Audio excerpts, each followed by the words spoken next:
ചെമ്പനീർ പൂവ് സീരിയലിന്റെ നാളത്തെ പ്രൊമോ വീഡിയോയിലോട്ട് എല്ലാവർക്കും സ്വാഗതം. സച്ചി കാറ് വിറ്റതിന്റെ കാരണം തേടിക്കൊണ്ട് രാവിലെ തന്നെ രേവതി വീട് വിട്ട് ഇറങ്ങിയതാണ്. പിന്നീട് തിരിച്ചു വരുന്ന സമയത്ത് രഘുവേട്ടൻ ചോദിക്കുകയാണ്, മോളെ രേവതി, നീ എങ്ങോട്ടാണ് ഇത്ര നേരത്തെ പോയതെന്ന്. അച്ഛാ, അത് പിന്നെ സച്ചിയേട്ടൻ കാറ് വിറ്റല്ലോ, അതിന്റെ കാരണം തേടി പോയതാണ്. ഒടുവിൽ അത് ഞാൻ കണ്ടെത്തി അച്ഛാ. സച്ചിയേട്ടൻ കാറ് വിറ്റത് അത് നല്ലൊരു കാര്യത്തിനാണ് അച്ഛാ എന്നിങ്ങനെ രേവതി രഘുവേട്ടനോട് നടന്ന കാര്യങ്ങളെല്ലാം പറയുകയാണ്. പിന്നീടാണെങ്കിൽ രേവതി സച്ചിയുടെ അടുത്തേക്ക് പോവുകയാണ് റൂമിലേക്ക്. അപ്പോൾ സച്ചിയാണെങ്കിൽ ഇങ്ങനെ ടെൻഷൻ അടിച്ച പോലെ നിൽക്കുകയാണ്. അപ്പോൾ രേവതി സച്ചിയോട് പറയുകയാണ്, നിങ്ങൾ ഒളിപ്പിക്കുന്ന ആ കാര്യമുണ്ടല്ലോ, അതെന്തായാലും ഞാൻ അറിഞ്ഞു എന്ന് പറയുകയാണ്. ഇത് കേട്ടിട്ട് സച്ചി ഷോക്കായിട്ട് നിൽക്കുകയാണ്. നീ എന്തറിഞ്ഞുവെന്നാ? നിങ്ങൾ കാറ് വിറ്റിട്ട് ഓട്ടോറിക്ഷ എടുത്ത കാര്യമില്ലേ, അത് ഞാൻ അറിഞ്ഞു. നിങ്ങൾ ഒരു വാക്ക് എന്നോട് പറഞ്ഞില്ലല്ലോ.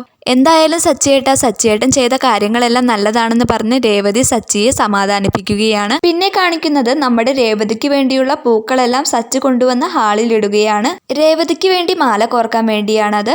രേവതിയുടെ കൂട്ടുകാരും വീട്ടുകാരും എല്ലാവരും തന്നെ അവിടെ ഇരിക്കുകയാണ്. രേവതി മാല കോർക്കുമ്പോൾ വർഷയും വന്ന് അവിടെ ഇരിക്കുകയാണ്. വർഷ അവിടെ ഇരുന്ന് മാല കോർക്കുമ്പോൾ ശ്രീകാന്ത് ആണെങ്കിൽ നീ എന്തായി കാണിക്കുന്നത് എന്നൊക്കെ ചോദിക്കുന്നുണ്ട്. ഈ രംഗങ്ങളൊക്കെ കാണിച്ചുകൊണ്ടാണ് അടുത്ത ആഴ്ചയിലെ പ്രൊമോ വീഡിയോ അവസാനിക്കുന്നത്.